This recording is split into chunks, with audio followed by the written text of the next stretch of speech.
여러분 안녕하세요. 크멘시 월드미션 김요한 선교사입니다.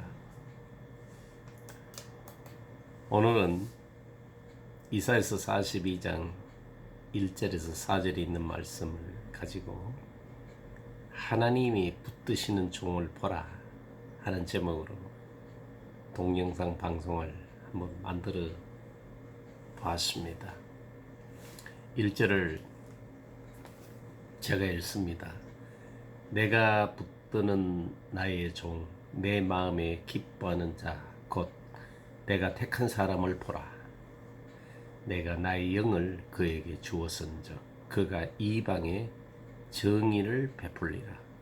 사실 이건 정의가 아닙니다. 정의는 선악간의 문제지만은 공의를 베풀리라. 공의는 바로 하나님의 관점이며 그건 의냐 불의냐 문제고 사느냐 죽느냐 문제입니다. 그러므로 정의를 베풀리라 하는 이렇게 번역된 부분은 잘못됐다고 볼 수가 있습니다. 내가 붙드는 나의 종은 1차적으로 주님이 우리의 모델이십니다. 이 붙든단 말은 받들어 올려주는 것을 말합니다. 그래서 우리는 반석이 되신 주 그렇게 찬송을 부르게 되죠. 주님 안에 계셨고 우리 안에 계시는 성령의 역사, N성령이죠. 생명의 성령이고 진리의 성령입니다.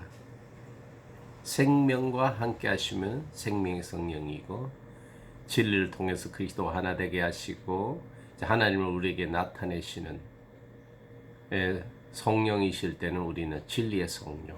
그래서 로마서는 생명의 성령에 관한 말씀이고 요한복음은 진리의 성령에 대한 말씀이십니다. 어쨌든 N성령 안에 계시는 성령의 역사입니다. 지금 한국 교회는 표적의 영,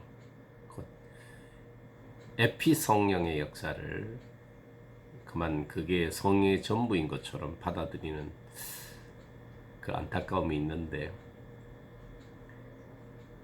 그러나 요한복음과 로마서는 바로 이 N성령에 대해서 말씀하신다. 그래서 바깥 나타나는 표적은 그리스도가 안에 계심으로 말미암아 밖으로 드러나는 그 표적의 영, 그게 바로 성령의 나타나심이죠. 만약 전류가 흐르면은 전파장이 그 플레밍의 오레몬손 법칙에 의해서 밖으로 그 파장으로 나타나듯이 바로 그리스도가 계시면은 반드시 밖으로 어떤 역사가 나타나는 거죠. 그게 성령의 역사 전부는 아닙니다. 성령은 반드시 우리 안에 계셔야만이 그리스도 또한 우리 안에 역사합니다. 그래서 바울은 내 속에서 역사한 이의 역사를 따라 내가 힘을 다하여 수고하노라 이렇게 말씀하죠. 이런 비유가 옳을지는 모르지만 장갑 낀 손과 같습니다. 만약 저등한 동물들이 사람을 볼 때 장갑이 일한다고 하지 않겠습니까? 그러나 사실은 그 안에는 손이 움직이는 거죠. 이와 같이 성령은 우리 속에서 예수 그리스도가 진리가 되게 하시고 또 생명이 되게 하시고 또 때로는 거룩과 영광이 되게 하시고 때로는 능력과 지혜가 되게 하시는 것입니다. 그래서 이 성령은 우리 영혼을 소성시키시는 분이에요. 바로 어게인스트입니다. 지금 세상은 또 여러 가지 정사와 권세를 잡은 악한 영들은 우리를 바깥에서 우리를 옥죄입니다. 어게인스트입니다. 그래서 우리는 사단을 바로 대적하는 자, 어게인스트 하는 자라고 말들을 합니다. 이 대적하는 것을 우리 속에서 안에서 밖으로도 대적하는 영, 바로 성령의 역사이십니다. 성령의 내주와 역사가 있는 사람들이 바로 예수 그리스도의 후예들이고 하나님이 붙드시는 종들입니다. 여러분들은 이런 사람들을 잘 봐야 됩니다. 이런 사람들의 지도를 받고 이런 사람들을 따라야 됩니다. 하나님이 내 마음에 기뻐하는 종, 택한 종, 그분의 영을 준 종들이라고 하십니다. 이것이 바로 하나님의 자녀의 권세입니다. 오소리티입니다. 영접하는 자, 그 이름을 믿는 자들에게는 하나님의 자녀가 되는 권세를 주셨으니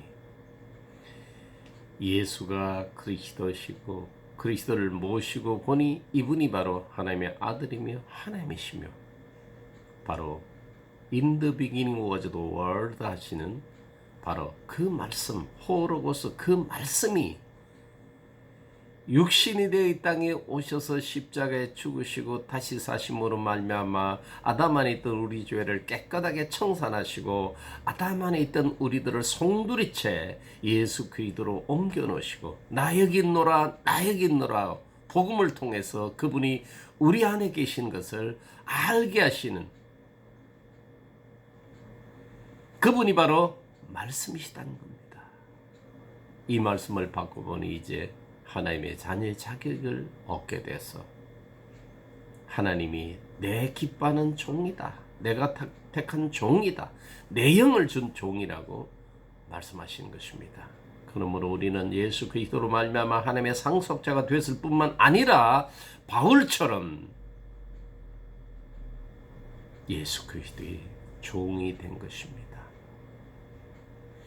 이런 사람들은 세상 곧 이방에 하나님의 공의를 베풉니다. 정의야 세상 사람들도 정의롭게 살려고 하는 타고난 양심이 있습니다. 그러나 공의는 반드시 거듭난 양심이 아니면 공의가 뭔지 모릅니다. 여기서 이방은 하나님의 자녀가 아니라 종들입니다. 교회는 모여서 말씀과 기도를 통해서 하나님의 자녀의 능력을 배우고 익혀서 흩어져서 그 능력을 베푸는 것입니다. 그래서 만물 안에 교회가 있지만은 만물 위에 계시는 그리스도를 머리로 삼고 그의 몸으로 말미암아 만물 안에서 만물을 충만케 하시는 자 예수 그리스도에게 연결된 충만이 바로 교회인 것입니다.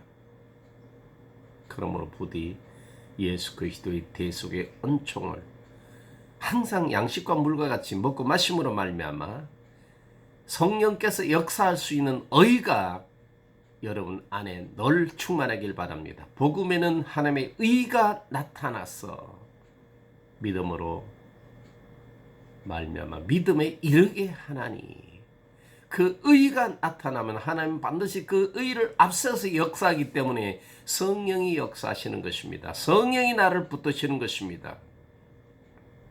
그러면 우리는 세상에 그 이방의 복음을 통해서 하나님의 공의가 우리에게 어떻게 나타나는지 그 공의를 예수 그리스도께서 어떻게 충족시키시고 그 공의를 사랑으로 바꾸어서 우리에게 새 생명이 되고 거룩한 백성이 돼서 하나님께 나아갈 수 있는 상속자가 되게 하신 그 놀라운 은혜를 우리는 전파할 수 있게 되는 것입니다.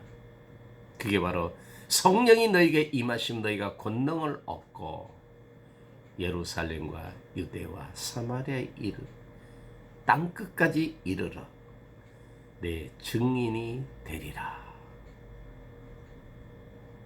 지금 이 시대에 여호와 증인은 없습니다.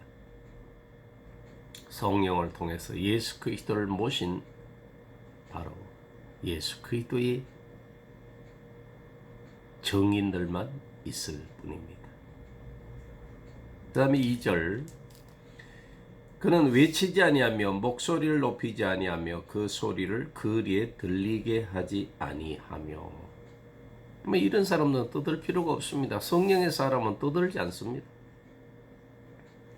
하나님께나 사람들에게 큰 소리 칠 일이 없습니다. 왜? 이미 1절에서 다 가지고 있습니다. 성령께서 나를 붙잡아 주시지 않습니까? 내가 이미 예수 그리스도 안에서 택함을 받아서 진리 안에서 하나님을 향해 나아가고 있고 하나님을 섬기고 그 안에서 경배와 찬양을 들을 수 있는 그 하나님의 자녀의 자격을 얻었지 않습니까? 그리고 그분의 영으로 말미암아 그 생명이 내 속에서 역사하지 않습니까? 사람은 선악간에 잘하느냐 못하느냐, 착하냐 그렇지 않느냐의 싸움을 하지만 우리는 내가 과연 영으로 사느냐 육체로 사느냐는 그 싸움을 하는 전혀 다른 차원의 의로운 사람들이 아니겠습니까? 이런 사람들이 왜 사람들과 멱살잡이를 해야 할까요? 할 필요가 없습니다. 떠들고 싸울 필요가 없습니다. 논쟁의 가치가 없는 것입니다. 하나님이 나를 붙드시고 기뻐하시고 인정하시고 예수 그리스도의 대속의 은총 안에서 죄사함을 기념하면서 그분의 살과 피를 먹고 마시는 그러한 사람들에게 하나님은 성령을 한없이 주시는 것을 잘 알기 때문에 사람들과 다투지 않습니다. 멱살잡이할 필요가 없는 것입니다. 그 다음 3절을 봅니다. 상한 갈대를 꺾지 아니하며 꺼져가는 등불을 끄지 아니하고 진실로 정의가 아니라 공의라고 했습니다. 공의를 시행할 것이며. 상한 갈대는 첫째 율법과 죄에 갇히는 사람이 상한 갈대입니다. 어쩌면 회칠한 무덤같이 속에는 썩는 뼈다귀가 많은데 바깥에는 시멘트로 아주 포장을 잘 해놓은 사람들, 그런 사람들과 같습니다. 상한 갈대입니다. 두 번째는 인생의 삶으로 말미암아 고생에 찌들은 사람들, 이런 사람들도 상한 갈대입니다. 참 가련하죠. 불쌍합니다. 저는 요즘 들어와서 사람들이 지위 고하를 막론하고 하나님을 모르고 진리를 모르고 그 안에 자유와 평화를 모르고 안식을 모르고 어떻게 하면은 가슴이 시원하게 뻥 뚫리면 뇌가 깨끗해지는 그런 놀라운 하나님의 은혜를, 그 놀라운 복음의 진실을 모르는 사람들을 보면은 참 불쌍하다 이런 생각이 듭니다.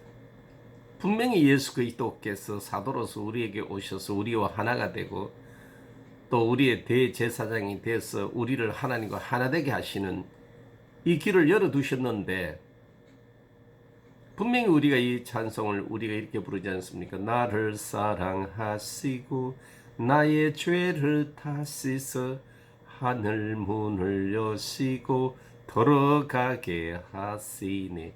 그대로입니다. 이걸 모르는 것은 정말 너무 불쌍한 거죠. 가련한 거죠. 그 다음 상한 갈 때는 성격이 삐뚤어진 사람들, 우리는 상한 갈대라고 말할 수 있습니다. 성령의 사람은 이런 사람들을 꺾지 않습니다. 이런 사람들을 긍휼히 여깁니다. 이런 사람들에게 자비를 베풉니다. 정말 사마리아인처럼 강도 만난 사람들을 만났을 때 어떻게 하면은 그들에게 자비를 베풀어 예수 그리스도를 만나게 할 것인가 궁리하게 됩니다. 고민하게 됩니다. 기도하게 됩니다. 성령의 사람은 사람에 대한 편견이 없습니다. 똑같이 봅니다. 인간은 다 같습니다. 빈부귀천, 동서양, 흑백 전혀 틀리지 않습니다. 영은 오직 하나입니다. 성령의 사람은 그걸 너무나 잘 압니다. 있으면 있는 대로 고통스럽고 없으면 없는 대로 힘겹고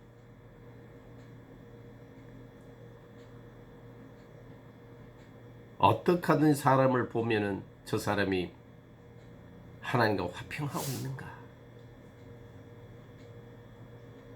하나님께 나아간 길을 알고 있는가, 어떻게 하면 저 사람을 구원할까, 그리고 어떻게 하면 사람과 사이를 화평하게 할까, 어떻게 하면 나도 저 사람과 화평하게 지낼까, 그렇게 생각합니다. 저 같은 사람에게도 어릴 때부터 상처를 많이 받았기 때문에 사람들에게 상처를 많이 주는 적대감과 분노를 갖고 있었습니다. 마음의 엉어리와 숨부리가 많은 사람이었습니다. 그러나 오랜 세월 성령의 기름 부음이 내 안에 있어서 주님과 하나 되고 그의 생명으로 말미암아 치료되니까 드디어 사람에 대한 어떤 적대감, 사람에 대한 어떤 반감, 사람에 대한 어떤 분노, 이런 것이 없어지더라고요. 제가 상한 갈대였기 때문에, 상한 갈대였다가 그 주님의 은혜에, 그 주님의 사랑에, 성령의 기름 부음에 치유를 해본 적이 있기에 상한 갈대를 멸시할 수 없고 상한 갈대를 내팽개칠 수가 없더라고요. 갈대는 서로 연결이 되어야만이 쓸모가 있는데 갈대 한 가닥 이건 아무 쓸모가 없습니다. 거기다가 상한 갈대는 정말 아무 쓸모가 없습니다. 그럼에도 성령의 사람은, 하나님이 붙드시는 사람은, 하나님이 택하시고 하나님의 영을 준 사람은 그 상한 갈대를 버리지 않습니다. 그리고 꺼져가는 등불은 불이 점점 어두워져가는 등불 같은 사람이지 않습니까? 여러분 주변에 그런 사람 참 많죠. 요즘 공황장애다, 우울증이라는 사람들 다 여기에 속한 사람들입니다. 마이너스 발상을 하는 사람들을 이렇게 보면 저 사람의 운명이 10년, 15년 후에 어떻게 될 것인가를 훤히 보입니다. 시들시들해집니다. 여러분 옛날 그 성막에 검등대의 불꽃을 감금하는 제사장이 있는데 이 불꽃이 많이 올라가면은 너무 높이 올라가면 이 끄름이 또 사람의 콧구멍을 시커멓게 만들고 옛날 우리 등잔불처럼 이 심지가 너무 내려가면은 가물가물해서 또 사람을 좀 답답하게 만듭니다. 여러분 이런 사람들 많죠. 시들시들해간 사람 아무도 좋아하지 않습니다. 그러나 성령의 사람은 그런 사람들 후 하고 불어 끄지 않습니다. 그리고 성령의 사람은 하나님의 법인 공의를 그대로 그냥 목청껏 외쳐서 사람들에게 후려갈기는 것이 아니라 그 공의가 예수 그리스도의 대속의 은총으로 말미암아 진리의 성령이 오셔서 어떻게 그 공의가 주님으로 말미암아 충족이 되고 그 공의의 심판에서 우리사 예수 그리스도의 대속의 은총으로 벗어났어. 예수 그리스도 안에 있는 그 은혜와 진리로 그 공의를 우리에게 어떻게 적용하고 어떻게 우리를 구속하셔서 어떻게 우리로 하여금 하나님께 나아가서 그 죄와 사망에서 건짐을 받은 은혜를 찬양하고 감사하고 시와 찬미로 그리고 신령한 노래로 하나님께 화답하도록 만듭니다. 성령의 사람은 그렇게 사람을 바꾸는 것입니다. 옛 땅에서 난 사람은 사주팔자대로 땅의 기운으로 아니면 파란 하늘의 기운으로 그렇게 살아가겠지만, 그러나 성령 안에서 그리스도로 말미암아 새로운 피조물이 되었어. 다윗처럼 하나님의 집에 심겨진 감람나무 같은 사람은 새하늘과 새 땅의 그 생명의 기운을 받기 때문에 사람들에게 그 공의의 법을, 그 심판의 법을 절대로 후려갈기지 않습니다. 새 언약곧 하나님의 율법의 그 완성의 원리를 하나하나 조목조목 사람의 눈높이에 따라서 사람의 그 보폭에 따라서 가르치고 설득하고 권면하고 기다리고 그렇게 먹이고 하며 기어이 사람을 바꿔냅니다. 사람을 치유합니다. 인간이 연약하여 할 수 없는 그것을 하나님이 하시는 것을 너무 잘 알기 때문에 그 자유의 율법을 선포하고 가르치고 그들에게 먹이는 목자가 되는 것입니다. 엄마가 자식에게 먹을 것을 나눠주듯이 아주 자유롭게 가르칩니다. 그래서 교회는 엄마와 같으면 교회는 부흥이 됩니다. 먹고 더 먹어 하는, 교회는 절대로 인색하게 보이면 안 됩니다. 해 아래에 있는 모든 사물은 제한된 거지만, 제한되어 있지만 예수 그리스도 안에서 연결된 하늘의 신령한 언사는 무제한입니다.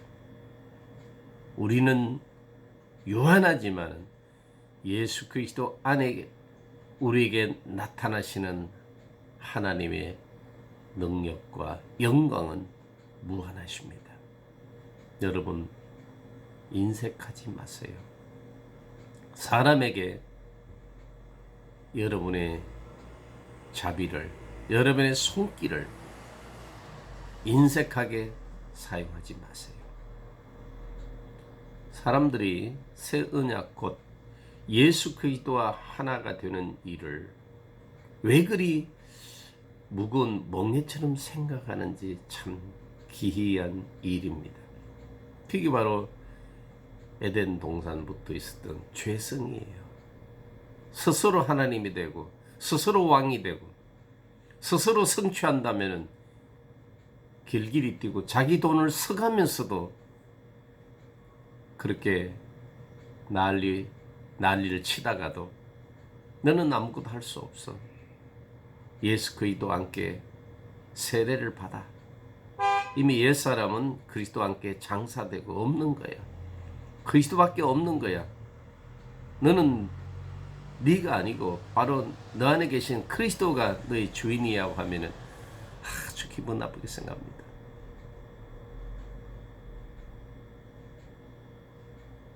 그게 바로 아담 이후에 그 찌든 선악과의 독성이며 인간의 죄성입니다. 그래서 수고와 무거운 짐진 자들아 다 내게로 오라. 내가 너희를 쉬게 하리라. 나의 멍에는 쉽고 가볍고 내 마음은 온유하고 겸손하니 내게 와서 나와 함께 멍에를 메고 또 이 멍에맨을 배워서 나처럼 쉽고 가볍게 살아라고 해도 사람들은 그걸 싫어합니다. 그 다음 네 번째 4절을 읽겠습니다. 그는 쇠하지 아니하며 낙담하지 아니하고 세상에 공의를 세우기에 이르르니 섬들이 그 교훈을 앙망하리라. 성령이 떠받치는 사람은 쇠하지 않습니다. 독수리 날개치든지 점점 올라갑니다. 절대로 꺼지지 않습니다. 낙담하지도 않습니다. 누가 눌러서 압박을 가해도 용수철처럼 다시 튀어오릅니다. 생고무처럼 톡톡 튑니다. 이게 바로 시편 1편의 복 있는 사람입니다. 시냇가에 심은 나무와 같습니다. 내가 낙담이 되면은 다른 사람도 낙담을 하고 맙니다. 그러므로 마이너스 발상하는 사람이 싫은 거예요. 항상 예수 그리스도 안에서 플러스 발상. 우리는 뭐 그걸 긍정적인 사람이다, 적극적인 사람이라고 하지만 그건 자기 의지가 아닙니다. 우리를 붙잡고 있는 생명의 성령, 저 반석이신 그리스도로 말미암아 되어지는 것입니다. 이런 사람들은 쇠하지 않습니다. 약해지지 않습니다. 가늘어지지 않습니다. 항상 사자처럼 담대합니다. 용감합니다. 그리고 주변에 있는 상한 갈대와 꺼져가는 심지 때문에 낙담하지 않습니다. 세상에 하나님의 공의를 세울 때까지 율법에 의한 행동을 강요함으로 강압적으로 그들을 섬기지 아니하고 그들을 다스리지 아니하고 은혜를 베풀므로 말미암아 주의 뜻을 이루어 갑니다. 사실 인간의 시험과 환난은 하나님의 은혜를 은혜로 받아들이지 않음으로 오는 그 충돌 사건이 통치자이신 왕 중의 왕의 하나님이시지만은 인간을 섬기시는 종이신 그리스도의 개념을 잘 이해해야 합니다. 그분 앞에서 두려워서 벌벌 떨어서도 안 되지만 까불어서도 안 됩니다. 그러나 언젠가는 섬들이 그 교훈을 앙망할 것입니다. 바다는 세상은 돌아오지 않습니다. 그러나 섬들은 다 그분께 돌아옵니다. 맞다, 이것이 진리다 하고 인정하고 말 것입니다. 하나님은 이런 자신을 가지시고 그리스도를 이 땅에 보내셨고 십자가에 죽으셨고 그 영으로 다시 살리셨고 하늘에 앉히셨고 또 성령을 통해서 붙드시는 종들을 또 예수 그리스도를 대신해서 세상에 보내서 그분의 구원 사역을 대행하도록 하십니다. 오늘 말씀을 맺겠습니다. 1절은 하나님이 종에게 하신 일이고 2절은 그 종들이 하는 일입니다. 예수님은 하나님께나 사람에게 다투거나 들리지 아니하십니다. 그 다음 3절은 하나님이 붙드시는 종의 사역의 모습입니다. 4절은 그 종이 일을 완성시키십니다. 그리고 하나님이 그를 높여주십니다. 섬들이 그를 앙망하리라. 전하는 진리의 말씀이 사람들에게 먹혀 들어가는 것이 바로 주의 종에게 가장 큰 영광입니다. 왜? 그것은 바로 자신이 하나님이 종이란 증거이기 때문인 것입니다. 사실 복음을 전개해 보면 내가 전한 말씀을 통해서 영생을 얻어서 그 기뻐하는 모습, 내가 하나님을 몰랐구나, 하나님의 사랑을 몰랐구나 하고 회개하고 엉엉 우는 그때에 그게 바로 양식이에요. 그게 바로 목사의 영광인 것입니다. 오늘 하나님이 붙드시는 종을 보라. 여러분이 그 종이 되십시오. 그리고 그의 종의 사역으로 하나님의 공의를 이 땅에 베푸셔서 섬들이, 세상 모든 사람들이 다 거부하더라도 그 중에 신음하는 섬들이 바로 저것이 진리다, 맞다. 그리고 그 섬들이 앙망하는 주의 종들이 되시기를 주의 이름으로 축원합니다. 감사합니다.